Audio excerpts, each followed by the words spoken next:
मित्रांनो, दारू पिणे शरीरासाठी किती वाईट आहे हे तुम्हाला वेगळं सांगायची गरज नाही, पण हे माहीत असतानाही काही लोक यथेच्छ दारू पितात.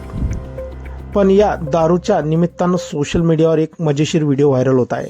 गावात दारूबंदीसाठी मोर्चा काढला जातो आहे. महिला या दारूबंदीसाठी हातात बॅनर घेऊन आणि दारूच्या पन्न्या घेऊन सण रस्त्यावरती उतरलेले आहे आणि दारूबंदीच्या घोषणा देत आहे.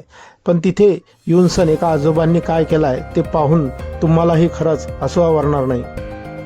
मित्रांनो, हा व्हिडिओ हे बाग घरो या इंस्टाग्राम पेजून शेअर करण्यात आला आहे. व्हिडिओमध्ये दिसत आहे की महिला दारूच्या बाटल्या फोडत घोषणा देत आहेत, पण तितक्यात एक आजोबा पुढे येतात आणि फुटलेल्या बाटलीतील उरलेली घोटभर दारू सगळ्यांसमोर पिऊन टाकतात.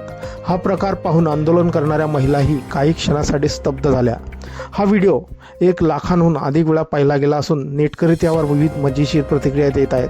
कोणी म्हणताय दारू पिणाऱ्यांना मोटिवेशन देणारा व्हिडिओ आहे, तर कोणी म्हणताय शेवटच्या थेंबापर्यंत दारू सोडणार नाही, असं टिंगलही कोणी केली आहे. हा दारू पिण्यामुळे पिणाऱ्याचं शरीर तर खराब होतंच, पण त्याचा संसारही पूर्ण डबघाईत जातो. मित्रांनो, या बायांनी दारूबंदीसाठी पुढाकार घेतलेला आहे, पण या आजोबांनी त्यांच्या कामावर पाणी फिरलेलं आहे. मित्रांनो, आपल्या काही प्रतिक्रिया असतील या व्हिडिओबद्दल आपण कमेंट बॉक्समध्ये देऊ शकता. व्हिडिओ आवडल्यास व्हिडिओला लाईक, जे मित्र चॅनलवरती नवीन असतील त्यांनी चॅनलला जरूर सबस्क्राईब करून घेतात. धन्यवाद.